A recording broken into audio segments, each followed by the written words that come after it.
Hi there, Linda Artisani Bookkeeping.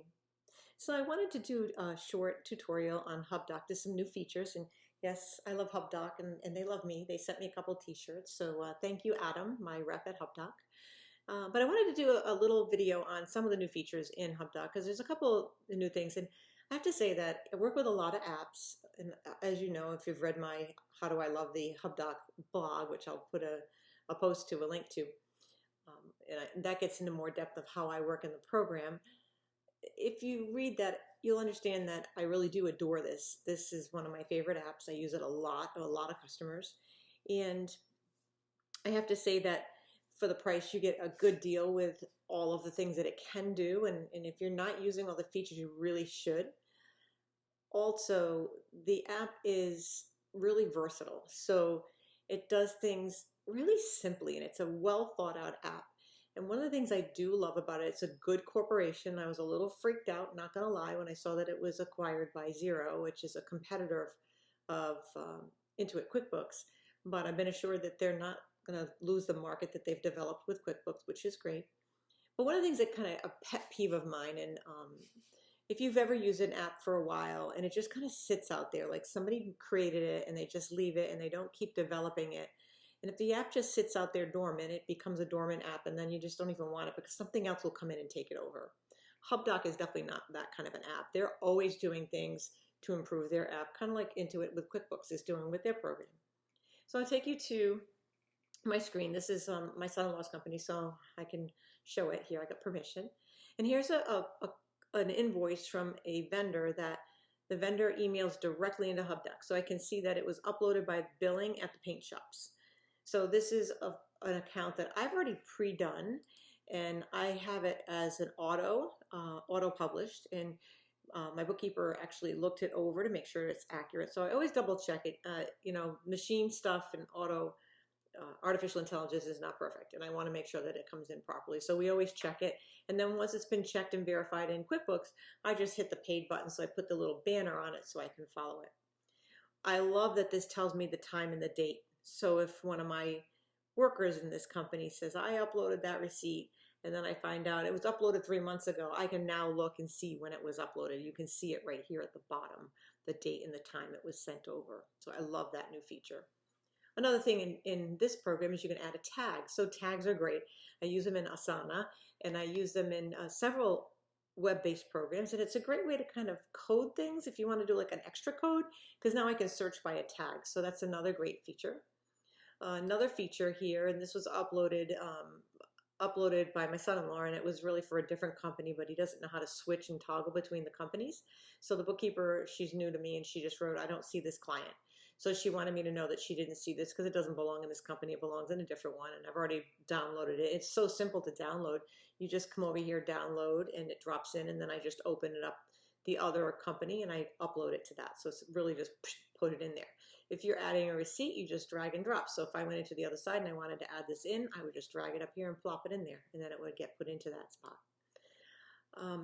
I wanted to show you a new feature that I really like that I haven't had the time yet to work in here, and it is the new feature is where you can combine the names. So I've got some things like AutoZone. This is just from the way it reads. It's OCR, and it reads the documents, so it comes in and it reads the paint shop. So if I come down to the paint shop, if things don't come in exactly perfect, because it's reading things in certain specific places, if it doesn't come in perfectly, I'll show you. I'm sure there's many L Suite Lumbers, and it's just the way it came in on the document. So if anything's a little bit off, the artificial intelligence doesn't read it and thinks it's a new vendor. So how do you fix this? Because I've got a lot of duplication in here.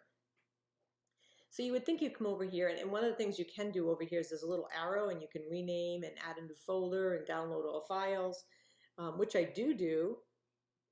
At the end of the year, I download them into file folders per year, so the documents are together. So if I have an audit by the IRS, I just say, here's the 2018 docs, and that the attachments that are attached in QuickBooks, but here's the copies. So if they want specific copies, sometimes they ask for copies of every single document from 2018, or maybe every document from Home Depot. So I can just send them a Home Depot file, and it'll all be in there with the documents for 2018. So I love that, and I just move them out of here for the next year. So to do the feature to combine the vendor names. I'm going to come over to accounts, and then I'm going to come over to my manual accounts. And then it's really simple. So Hubdoc makes things really simple. And actually it gets smart learning. So it actually can see things and actually combine them as they go along. But I will show you here. We'll go to Adler. So there's Adler Brothers Hardware and Adler's here. So I want to merge these two. And it's going to ask me, which name do you want to keep? And I actually want to keep this name. So I'm just going to manage the vendor, and it's going to combine the two. So now they're together. And I can just come down. Here's another Adler's Hardware. So you can see that these two, it's still the same. I know it is. So I'm going to say I want to keep that top one and put them together. So see how simple this is? You can't make it more simple, right? AutoZone, there's 3 AutoZones. So I'm just going to merge, and it's going to ask me, and I'm just going to pick that middle one because that's kind of the way I'd like to see it spelled. And it does this. Don't you wish QuickBooks did this? I do. It's way easier than even QuickBooks does it, so it's pretty cool.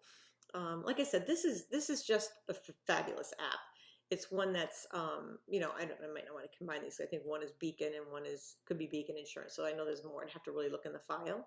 Coventry Glass, Coventry Glass, Coventry Glass. Well, they're all Coventry Glass. So I'll just probably pick this bottom one. So you just pick and merge them. I mean, you can't get more easier than that. So this is why I love this particular program. I'm going to take you up here. We'll get out of that window now. And I'm just going to show you how you can even take a slip like this, right? So actually, let's take this AutoZone one. So here it is. He bought a truck part for one of the vehicles, and he just snapped a picture and uploaded it into QuickBooks. I know that it's Capital One. He paid with his Capital One. He actually wrote that on there, but because he's got different visas, so I know it's the Capital One one. I know it's a truck part, right? So I can manually download it and go into QuickBooks and enter it. I don't want to do that. So I want to make this an automatic entry. So I just configure the settings in QuickBooks because pretty much everything they buy at AutoZone is going to go to the trucks. So I would come over here to the right. I'm going to publish this. And when they go to AutoZone, I usually always buy it with a credit card. So I'm going to use it as an expense. My vendor is going to be AutoZone, and I'll just type AutoZone. And then payment type is the credit card, and it's going to want to know what account, and he always spends it on Capital One. That's his main credit card. And the account's going to be, his is called vehicle because it's a really old-fashioned file.